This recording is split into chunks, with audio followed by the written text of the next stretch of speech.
Buenas tardes, maestra. Buenas tardes, compañeros. Hoy, 25 de marzo, día miércoles, nos toca a mi equipo y a mí, conformado por Lorena América, Priscila Benítez, Ángel Gabriel y su actual ponente Jennifer Hernández y su actual ponente Renata Juárez Sandoval, exponerles acerca de la gran crisis económica que se dio en el año de 1929. Primero les voy a dar una introducción y posteriormente les daré los antecedentes para el mejor entendimiento del tema. La crisis de 1929 tiene una particular relevancia, no solo porque representa la más severa desde el surgimiento del capitalismo industrial, sino que también se gesta en un periodo que inicia una guerra mundial y contribuirá a generar las condiciones necesarias para el surgimiento de otra guerra, pero esta vez de mayor magnitud. No se trata exclusivamente de una crisis financiera, sino que también tuvo implicaciones en las variables fundamentales de las economías del mundo, desde las potencias mundiales hasta los países subdesarrollados. La profundidad de esta crisis además trastocó la manera de enfocar la dinámica de las economías del mundo, el logro de su equilibrio y su crecimiento. Los gobiernos terminaron por decidirse a intervenir, regulando así los factores determinantes de los procesos económicos. Las implicaciones de esta crisis también estuvieron presentes en el ámbito social, representadas con la incertidumbre y pánico que vivían los inversionistas, así como la miseria, la desesperación de las familias de aquella época. Las repercusiones de esta crisis, además, le dieron origen a una nueva revolución, a una nueva guerra.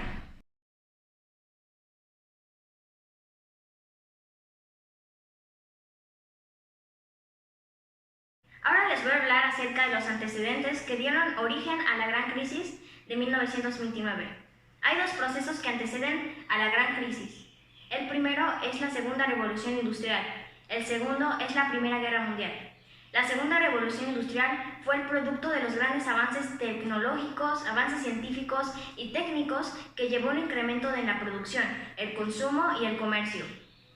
Esta etapa se dio a llamar Época Dorada, por la prosperidad que desencadenó, sobre todo en las fortunas de los grandes propietarios de la capital.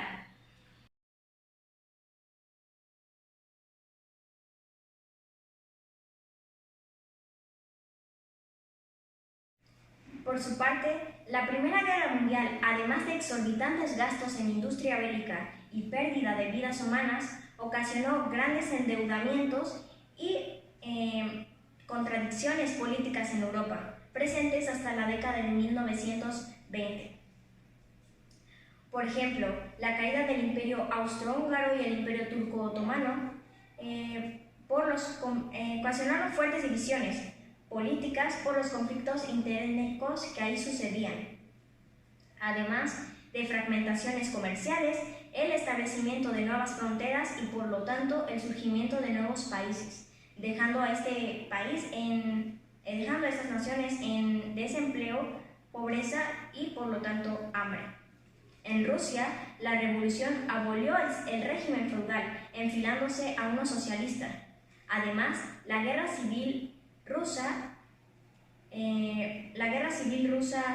dejó a este país en miseria, y además de que había sido un importante comprador de bienes a Europa Central, principal proveedor de granos, de madera, entre otras materias primas. Por su parte, en Europa Occidental, las movilizaciones sindicales y la mayor participación parlamentaria dinamizaron e hicieron más compleja la vida política. Y por si esto fuera poco, en 1918 se dio una pandemia de influenza. Comenzó una pandemia de influenza que mató a millones de personas en todo el mundo.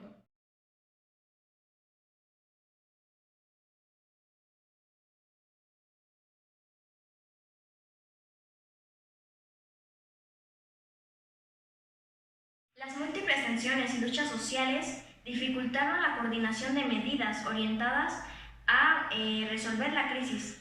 Esta crisis, tanto económica y monetaria, que se dio en tiempos posteriores a la guerra.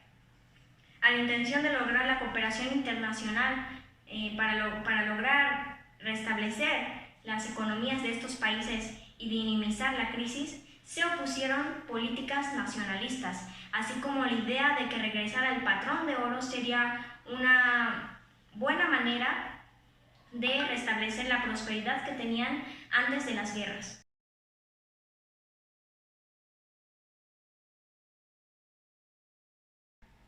Una de las dificultades para lograr el equilibrio económico fue la inflación, ese incremento de precios que se dio entre los años de 1919 y los años de 1920. En 1920 se presentó una contracción económica que hizo disminuir los precios de los productos de exportación, lo que le es atribuible a la desaparición de la alta demanda generada durante la Gran Guerra, durante la Primera Guerra Mundial. Ante esto, Estados Unidos implementó medidas como como alzar los precios de los créditos y también alzar los costos de los préstamos. Ante esto se le viene una recesión económica entre los años de 1920 y 1921, para después enfilar su economía hacia un proceso de expansión hasta los años de 1929.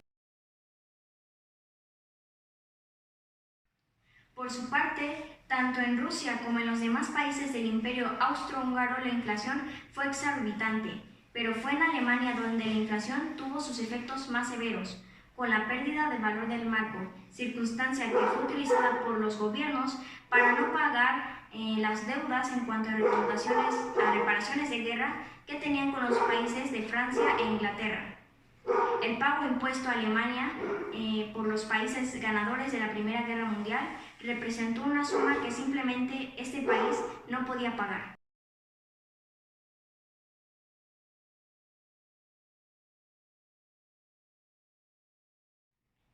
En el año de 1921 se produjeron los efectos más nocivos en la economía de este país.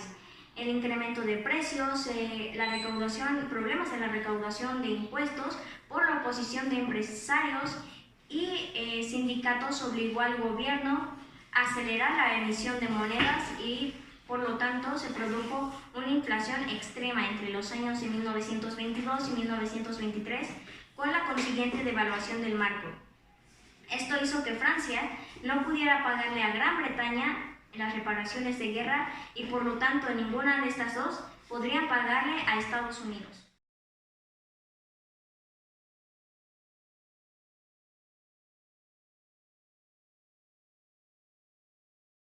El Plan Dow se efectuó en 1924, autorizó una reducción considerable, aproximadamente de 3.000 millones de dólares.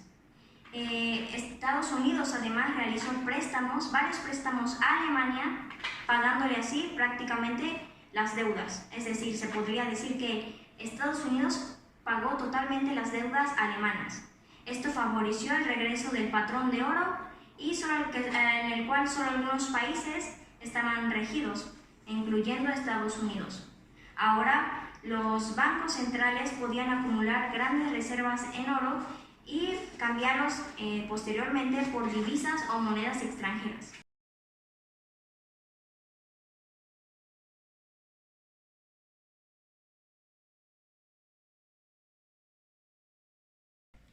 A mediados de la década de 1923 se reorganizaron los sistemas de finanzas públicas y se establecieron bancos centrales, como ocurrió aquí en México en el año de 1925.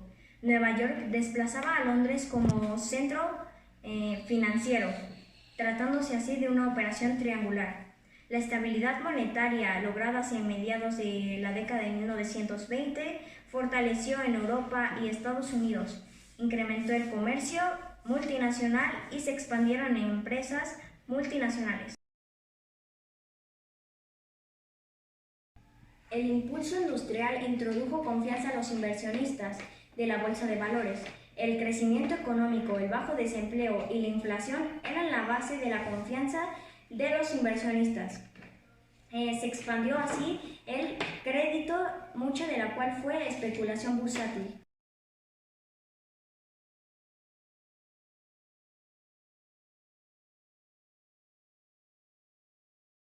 En 1927 hubo un desplome en la bolsa de valores de Berlín y posteriormente en el año de 1928 hubo otro desplome, pero esta vez en la Bolsa de Valores de Bruselas. El Banco Central tuvo la intención de controlar la especulación, pero aún así no lo logró.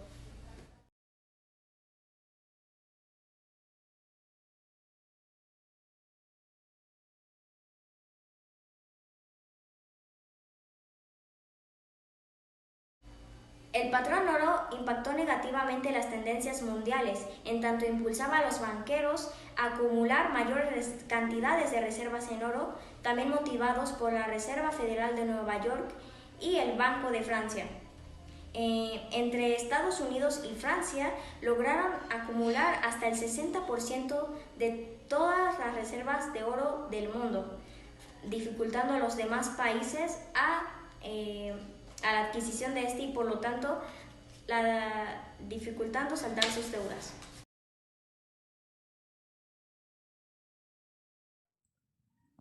Buenas tardes, compañeros. Hoy les expondré las causas y consecuencias de la crisis económica de 1929. Bueno, tras la Primera Guerra Mundial, las principales potencias del continente viejo están devastadas. Entonces, este conflicto bélico no solo afectó en pérdidas humanas a Europa, sino también en pérdidas materiales e infraestructuras. Por esto mismo, Estados Unidos se convierte en una gran potencia. Se convierte en el gran proveedor de materias primas, productos alimenticios e industriales. Sin embargo, los demás países, aún mermados por las consecuencias de la guerra, no pueden hacerse cargo de toda esa producción generada por Estados Unidos, lo que provocó un exceso stop.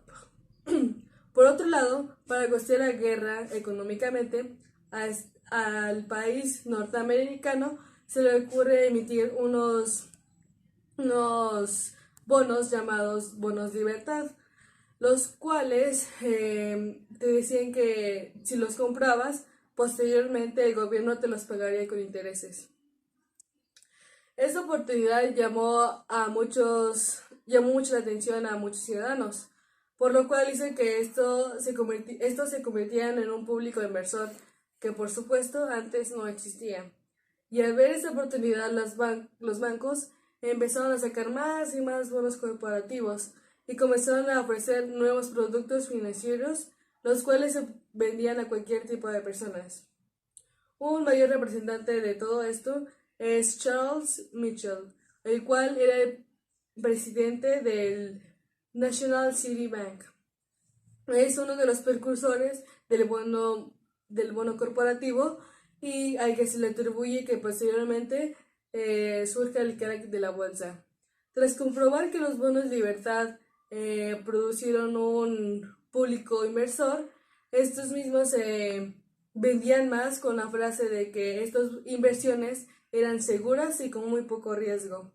Entonces a Mitchell se le ocurrió abrir más corrajes en el que se vendían estos bonos. Y cuando las personas compraban o vendían bonos, se les daba un papelito. Y gracias a ese papelito tenían como seguridad o les daba mucha más confianza. Y entonces hizo que la gente fuera confiando más y más y más en estos bonos.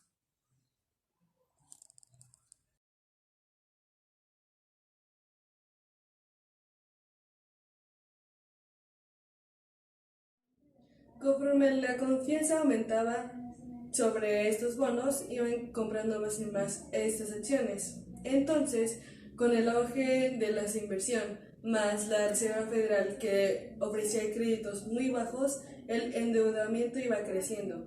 Tanto así que se hizo famosa la frase, compre ahora, pague después. Con esta euforia especulativa se hacía cada vez más y más común que las personas compraran acciones de crédito, es decir, las personas se endeudaban para comprar acciones, hasta el punto de que se calculó que dos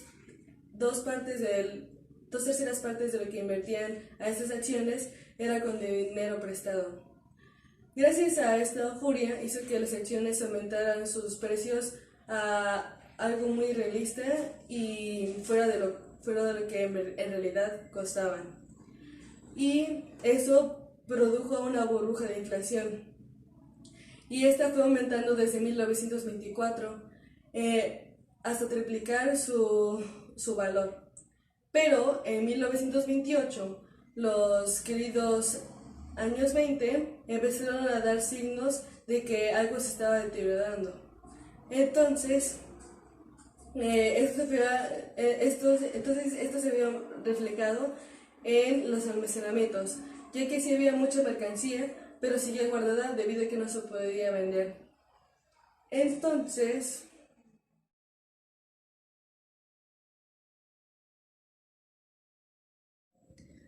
debido a que los productos se guardaban, aumentó los despidos y con ello la caída de ingresos a la población. Entonces, la relación que había entre las acciones y el estado de las empresas empezó a desaparecer. Obviamente, la bolsa le hizo caso y se desligó de todas estas noticias que ya habían venido siguiendo desde 1928. Entonces, un bancario llamado Garwood advirtió de que había una burbuja de inflación, pero como los estadounidenses quieren seguir viviendo el sueño americanista, no le hicieron caso y lo pasaron por alto. Pero los banqueros más astutos y más importantes empezaron a salirse de todas estas acciones. Entre unos de los que destaca es John Kennedy, el que llegaría a ser el presidente de los Estados Unidos, el que dijo que si un limpiabotas sabía tanto del mercado de valores como él, era hora de que lo dejaran.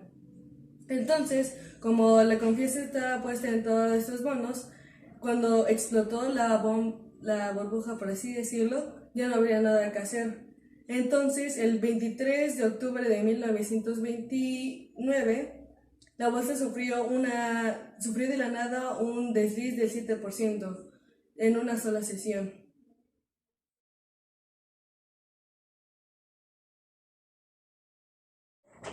Bueno, pasamos a las consecuencias. Las consecuencias fue que las personas se arruinaron, y también, por supuesto, también los bancos, ya que al no poder recuperar el dinero prestado, ya no tenían para regresar los ahorros de otras personas, porque debido a esto, como las personas que habían ahorrado en el banco ya no podían recuperar su dinero, entonces también los que supuestamente habían ahorrado quedaron sin dinero. Y posteriormente, 2 años después, 3.000 bancos cerraron por esto mismo. Entonces, después de esto, las personas, el poco dinero que tenían, lo empezaron a guardar debajo de los colchones. Muchas fábricas cerraron y esto aumentó el pánico y el paro de la economía.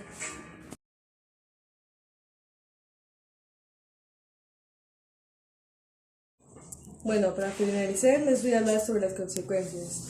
Aparte de que las personas ya estaban muy agitadas, ya que no comprendían por qué pasaba, ni qué es lo que pasaba y por qué de repente sucedió. Mucha gente se arruinó debido a que no sabía resolver los problemas. Los bancos también se vieron afectados, ya que no podían recuperar el dinero que prestaron, ni que se endeudaron, entonces cerraron. Debido a esto, también las personas que ahorraban su dinero en esos bancos lo perdieron todo. Entonces, todo esto fue un caos y causó que las personas ya tuvieran mucha desconfianza sobre las inversiones. Y esto tuvo repercusiones en el futuro. También 3.000 bancos cerraron 2 años después por esto mismo. Entonces, después de esto, las personas, cuando lograban conseguir algún dinerito, ponían debajo de su colchón el dinero que habían conseguido como un banco improvisado o una forma segura de guardar su dinero, ya que ya no había mucho en ese tiempo. Entonces, también debido a esto, se detuvo todas las fábricas y comercio. Entonces, al detenerse todo esto, es como un stop para la sociedad. Entonces las personas ya no tienen ni trabajo ni de dónde sacar dinero, así que ya no saben qué hacer. Por eso mismo las personas no sabían ni qué hacer, entonces se produjo mucho caos y en esta época hubo muchos crímenes de robar y todo eso. Entonces Después de que se produjera aquí, también tuvo repercusiones alrededor del mundo. Y este tema lo voy a explicar, Ángel Gabriel, la extensión de la crisis a otros países. Esta sería toda mi parte. Gracias.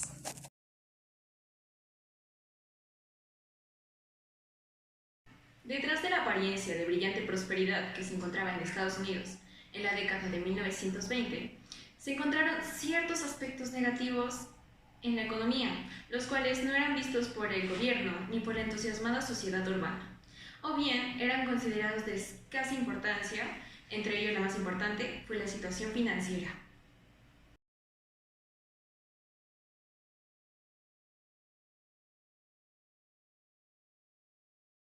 Esto lo podemos ver en la crisis agraria, donde la agricultura sufrió varias dificultades a lo largo de casi todo el mundo, en la década de 1920.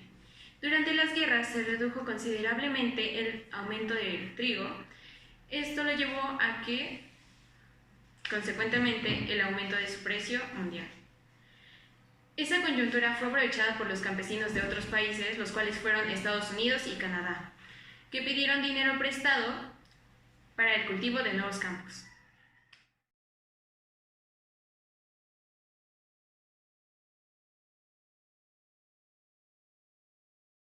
En el sector industrial también se vieron varios cambios en sus productos, pero también se encontraron aspectos negativos. Esto se ve en las ramas modernas, que era la electricidad, petróleo, automotriz y química, donde su ritmo era de proceso decreciente, mientras que en las tradicionales, que eran textiles y metalurgias, tenían un crecimiento moderado. En conclusión, a finales de la década de 1920, la situación económica de Estados Unidos era delicada y se encontraba al borde del colapso, puesto que el aparente auge se había originado en la repentina demanda de artículos de una sociedad consumista en formación, cuya capacidad adquisitiva no estaba todavía consolidada y por lo mismo llevaba el riesgo de ser limitada en el caso de que los salarios no se elevaran en la misma proporción que los precios. Por otra parte, las ganancias de los grandes capitalistas acumularon en función de este mecanismo se estaba dedicado a la especulación bursátil, en lugar de utilizarse para la creación de nuevas empresas. Desde los primeros meses del año 1929, se había notado cierta tendencia a la baja en algunos productos importantes como el cobre y el acero, y en ciertas actividades industriales, pero la inmensa mayoría de los economistas estadounidenses seguía mostrándose optimista ante la sorprendente prosperidad, sin percibir el peligro que presentaba esos síntomas en la coyuntura general de la economía. La crisis sobrevivió con el desplome de las cotizaciones, originando en la Bolsa de Valores de Nueva York el 24 de octubre de 1929, seguido por días de verdadero pánico que provocaron una caída de la bolsa que habría de continuar durante varios años. La oferta se incrementó hasta casi los 3 millones de acciones, frente a una demanda particularmente nula. En los 2 días siguientes, las peticiones de venta se elevaron a 9.250.000 acciones el primer día y a 16 millones el segundo día, sin que pudiera evitarse la caída. El desplome de las acciones duró varios años, entre 1929 a 1932. El montón total del capital negoció de la Bolsa de Valores de Nueva York y disminuyó en 74 millones de dólares.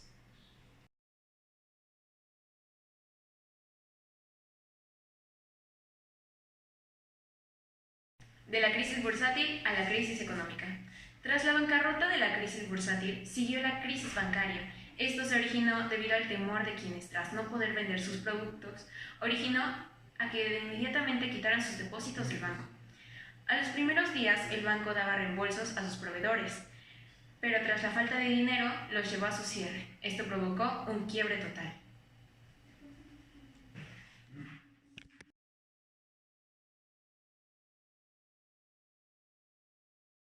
Primeros intentos de solución a la crisis. Las reacciones del presidente Howard ante la crisis fueron mínimas, al margen de que sus palabras esperanzadoras de que todo se solucionará pronto y bien, fiel a la política tradicional del liberalismo económico. Howard afirmaba que la economía podía autoarreglarse sin intervención del gobierno. Así, ante la situación de las empresas y por déficit en el presupuesto del gobierno, se limitó a instrumentar una política de austeridad que incluía restricción de créditos, reducción de la producción, baja de salarios y venta de artículos almacenados.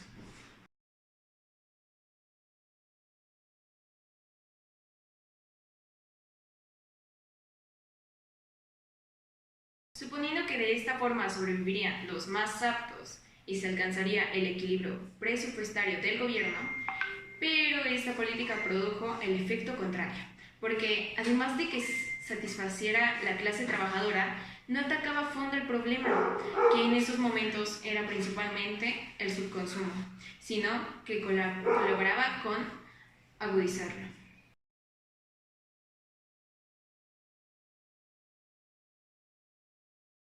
La grave crisis económica fue iniciada en 1929 durante el otoño de este año. Afectó al sector estadounidense porque al endeudarse la economía iba bajando y también se extendió a otros países, sobre todo a los que dependían de Estados Unidos. Al retirarse los capitales de los extranjeros que estaban colocados a corto plazo, los banqueros de estos países trataron de obtener un dinero líquido con el fin de pagar todas estas deudas de Estados Unidos, porque estaban muy desesperados por la situación que los obligó a repartir todos sus fondos que más fácilmente podían sacar de algunos otros países o unos países deudores, y también a regresar los capitales invertidos en otras naciones. Estados Unidos se ve afectado a la economía.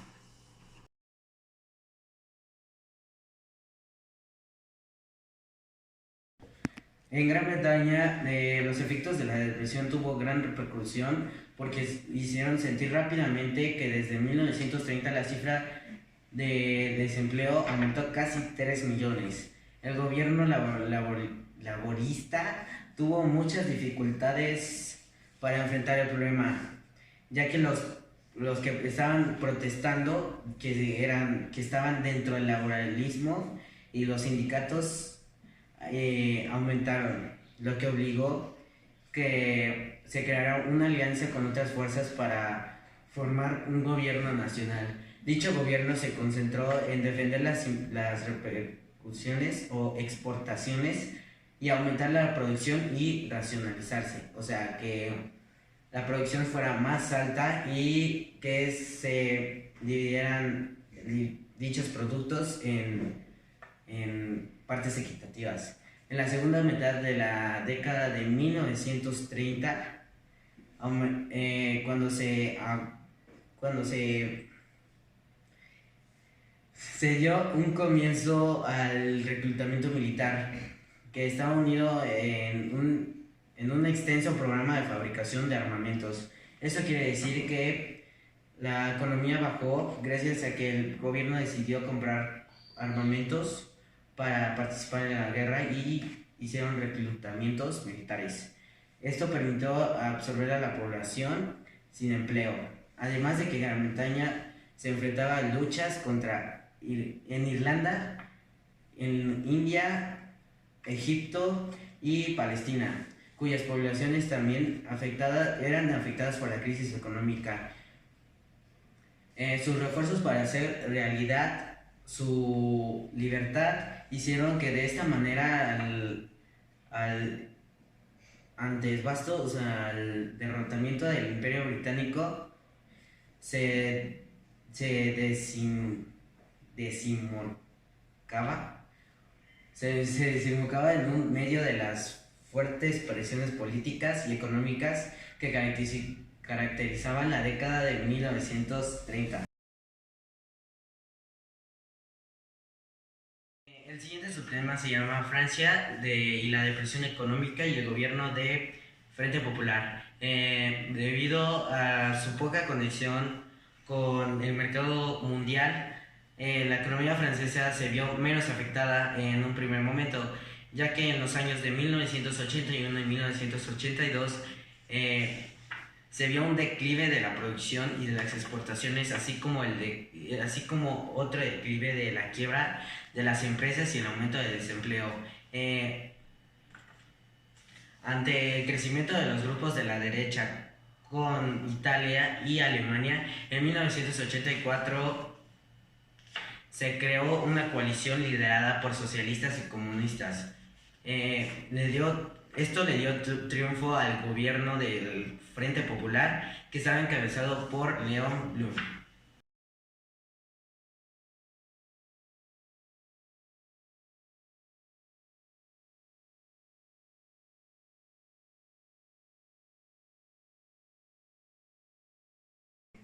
Yo les voy a hablar acerca de los efectos de la Gran Depresión en América Latina.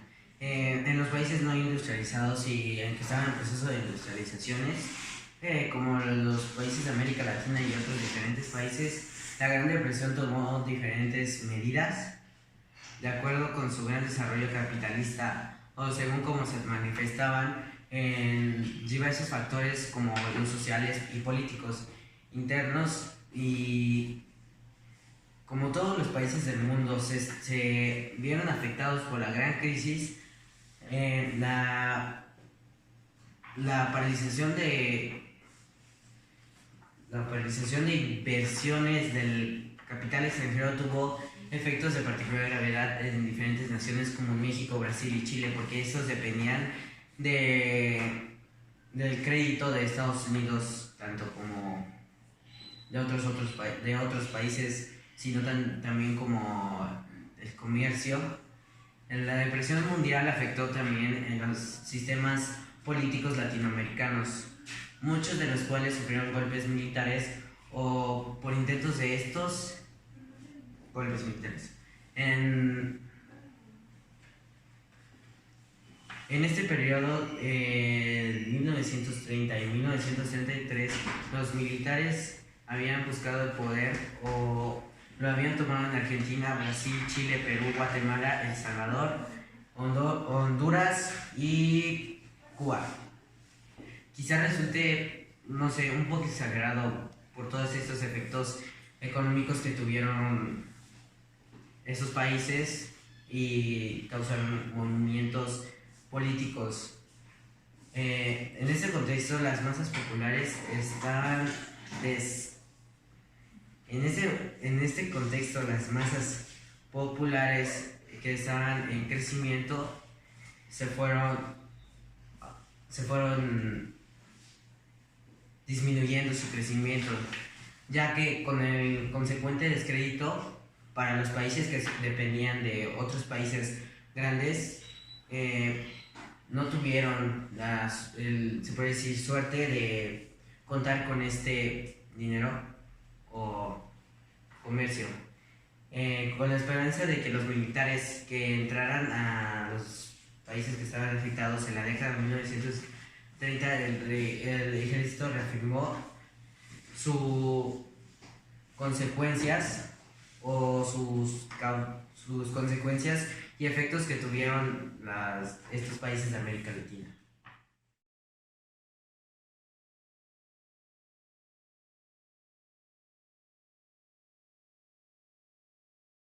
Otra opción que no fue considerable en primer instante y no fue necesaria consistía en poner en marcha un proceso de industrialización que permitiera alcanzar cierta situación de independencia económica, pues al contar con industria propia, los países de América Latina producieron artículos manufacturados. Esto quiere decir que reducieron la importación y gastaron menos en impuestos de estos productos, lo que significaba que dependían de menos de las potencias extranjeras.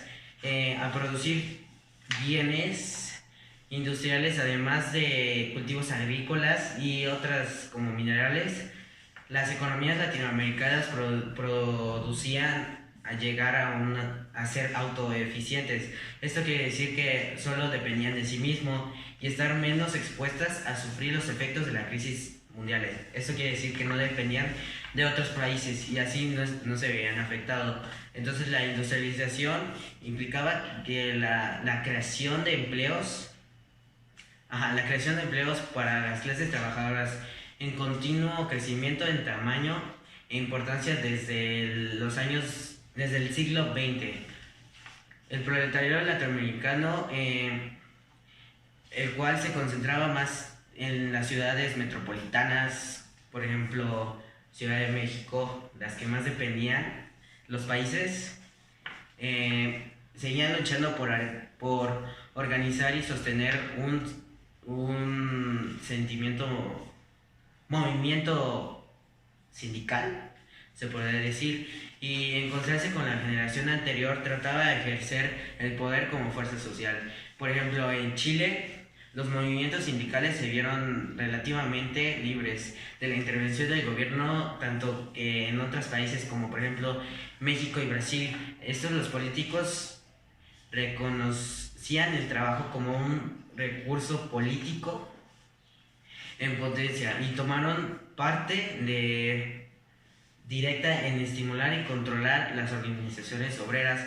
Por ejemplo, la mayoría de los gobiernos de la región consideró el camino de la industrialización como adecuado para enfrentar la crisis mundial.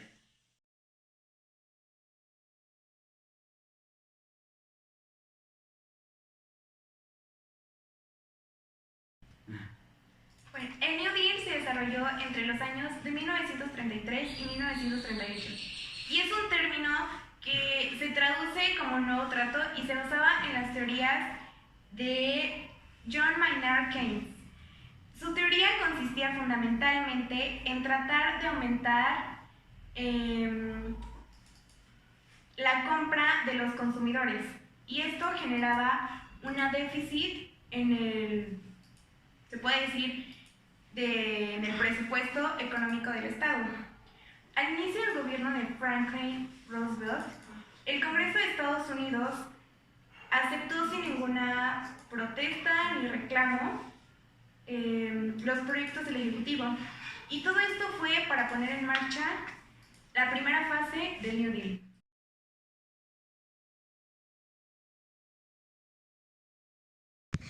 Una mala noticia fue que el plan económico y político encontró resistencia en los sectores menos liberales, pero Roosevelt consiguió vencer esa resistencia y en 1935 inició la segunda fase del New Deal. Al año siguiente, los electores reconocieron los buenos resultados de esta política económica. Roosevelt triunfó a pesar de que la intensa campaña electoral realizada por el Partido Republicano. La reelección del New Deal significaba que la mayor parte del pueblo estadounidense estaba en favor de esta política económica.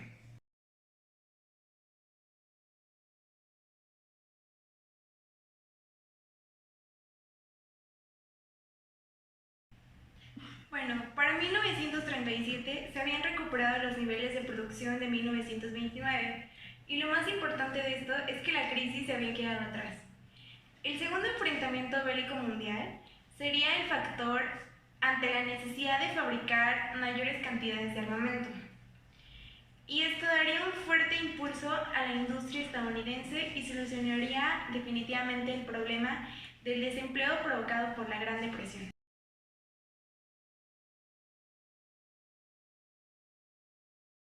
Bueno, a continuación toca dar algunos datos interesantes sobre esta crisis.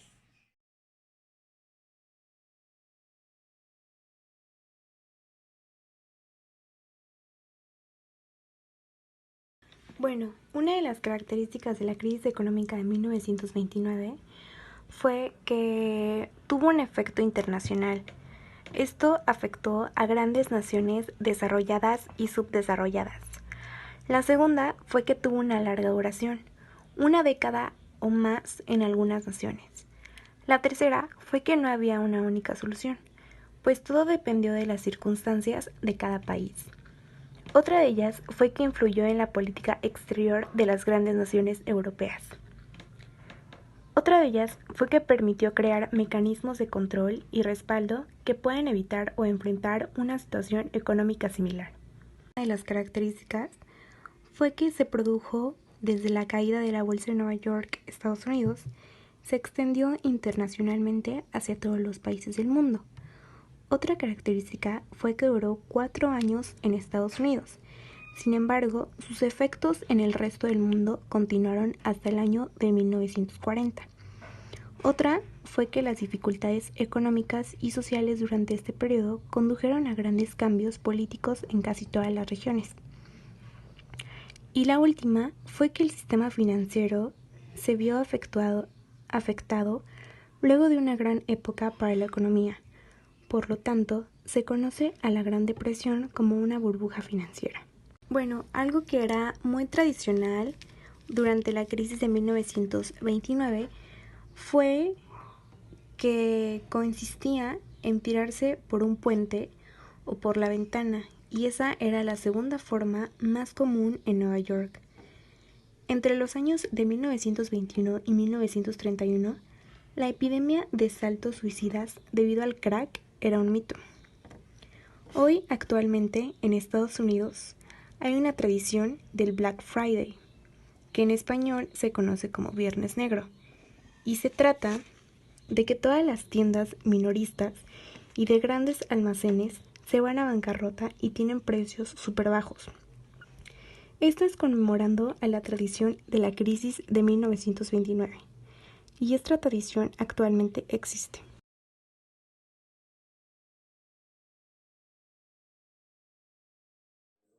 Bueno, como conclusión de nuestro tema de la crisis de 1929, podemos decir que la Gran Depresión ha sido muy importante a nivel histórico, ya que fue una crisis que afectó a gran parte del mundo y el cambio económico de esta, y por esto mismo llevó a que muchos países tuvieran mucha importancia y llevara a diferentes acontecimientos.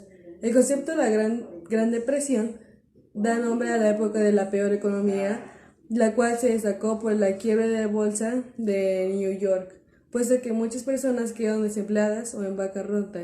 También se provocó el cierre total o temporal de los bancos, y esto repercutió varios años después.